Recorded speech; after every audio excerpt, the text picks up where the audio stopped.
I think in 1972, and I had no idea what they did, but I saw a keyboard and a bunch of knobs, and I knew I had to have one. So it seemed obvious to me. Well, got a VCO, got a filter, got some envelopes, got some VCAs, got a microprocessor, piece of cake. I knew that when I had 5 of those in a box with programmability, that it was going to be a pretty awesome instrument. The sequential vibe way back was just crazy. We were all kids. We didn't, I was in my 20s. I didn't know what I was doing. None of us knew what we were doing. But it was fun. We had a lot of good times. We'd have a lot of big company parties. We, randomly, one day we'd just have buses pull up, take all the employees and go out to lunch or go have a party or go on a picnic or something. So we tried to keep it, interesting and fun and very wacky. We took ourselves very seriously, but in other ways we didn't take ourselves very seriously at all. There were downsides too.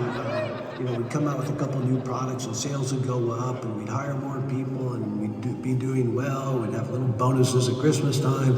And then the next year, somebody else would come out with a new product and our sales would drop if we didn't have our new one ready. It was just a roller coaster. And I learned from that when I started this company. And 20 years ago, actually, this year, as Dave Smith Instruments. At first, I didn't want any employees. I didn't want to go through that again. I was like PTSD. I didn't want a big company. So it's just me for 5 years. And then I started working on the Prophet 08 and realized that I needed help. I can't do this. So I hired my first person, who's Andrew McGowan, who's still at the company, and I just dumped stuff to him. And then soon I hired a second person and a third. And, as of a year ago, we got all the way up to 15 people, so we've been a huge company. The hardest part about designing an instrument is knowing when to stop. I don't want this thing to do everything. I want it to do the right things. If you have too many controls, then it's no fun to play. Because if you ask anybody about any one feature, should this feature be in there? The answer is always yes, of course it should be, because it's a feature, it's cool.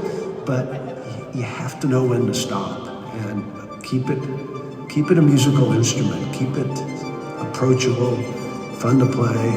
Give it the personality that comes from the voice generally.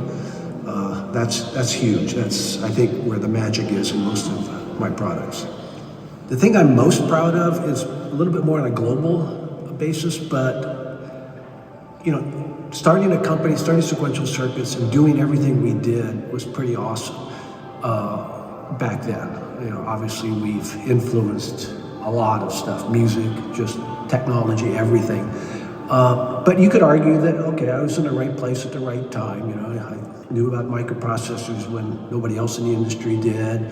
I saw the opportunity in the chips, so I was able to put it together and do something like that. So yeah, what I'm most proud of is I actually have done it twice. So I came back 20 years later, started Dave Smith Instruments, and here we are.